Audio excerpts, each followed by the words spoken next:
ഇനി എപ്പോഴാ കാണാൻ പറ്റുക? അച്ഛൻ പണിക്കുണ്ടല്ലോ. ആ അങ്ങനെ പറയാ. എന്താണ്? ഒരു മിനിറ്റ്. എന്താ എന്റെ പ്രശ്നമോ? നിങ്ങളെ വണ്ടി എന്തരും 10 മിനിറ്റ്. അതെ, ഒരു മിനിറ്റ്. ഇവിടെ വണ്ടി കൊണ്ടുപോകണൊക്കെ ശരി, പെട്രോൾ അടിക്കണം. എല്ലാരും എന്നെ പറ്റിക്കാടാ. വണ്ടി ഇങ്ങനെ എടുത്തുകൊണ്ടു, ആരും പെട്രോൾ അടിക്കൂല. എന്നിട്ട് ഞാൻ എന്റെ പൈസ ഇങ്ങനെ പോവാ. നീ എന്നെ പറ്റിക്കരുത്. ഞാൻ നിങ്ങളെ പറ്റിക്കുമോ ചേട്ടാ? ഞാൻ എന്തായാലും പെട്രോൾ അടിക്കും. ഒരു 10 മിനിറ്റ്. ആ വേഗം പോയാ.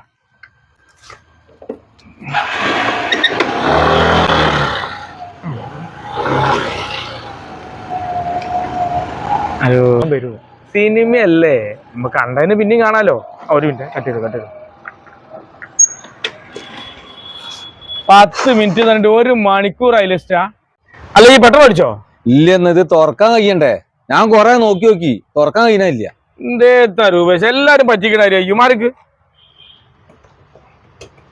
കണ്ടാ തുറക്കണ്ടേ? സാധനം തുറക്കണ്ടേ? ഇതാ, എന്നിട്ട് പെട്രോൾ അടിച്ചില്ല അല്ലേ? തുറക്കാൻ കഴിയാത്ത കൊണ്ട് ഞാൻ പിന്നെ ചേട്ടാ ഞാൻ പോയരാ. താങ്ക്സ് കേട്ടോ. വെറും താങ്ക്സ് മാത്രമേ ഉള്ളൂ. വണ്ടി ഇങ്ങനെ കൊണ്ടുപോവാ, പെട്രോൾ അടിക്കൂല, താങ്ക്സ് മാത്രം. പിന്നെന്താ, ബീച്ചിൽ എത്ര സ്ഥലമുണ്ട്, കൊറേ സ്ഥലമുണ്ട്. വണ്ടി തരി. 10 മിനിറ്റ് ഞാൻ അപ്പം തരാം. ഇങ്ങോട്ട് ഞാൻ അടിക്കും ചേട്ടാ. നിക്ക് ഒറ്റ ഞാൻ ഒരു കാര്യം. എന്താ കുപ്പി, ഇനി ഉടായ്പൊന്നും വേണ്ട. അത് തുറക്കാൻ പറ്റില്ല എന്ന് പറഞ്ഞിട്ട് എന്ത് ചെയ്യേണ്ട? ഉടായ്പൊന്നും വേണ്ട. അഥവാ അതിൽ അടിച്ചിട്ട് കിട്ടില്ലെങ്കിൽ ഇതിൽ അടിച്ചുകൊണ്ട് പോന്നാ മതി. എന്റെ മോട്ടോ ആ ചെല്ല്. ഇതിപ്പോ എവിടെ വെക്കത്? അയ്യടാ, പുതിയ ഉടായ്പല്ലേ. ഇനി എന്നെ പറ്റിയാൻ കഴിയില്ല. എനിക്ക് ഞാൻ പറഞ്ഞുതരാം.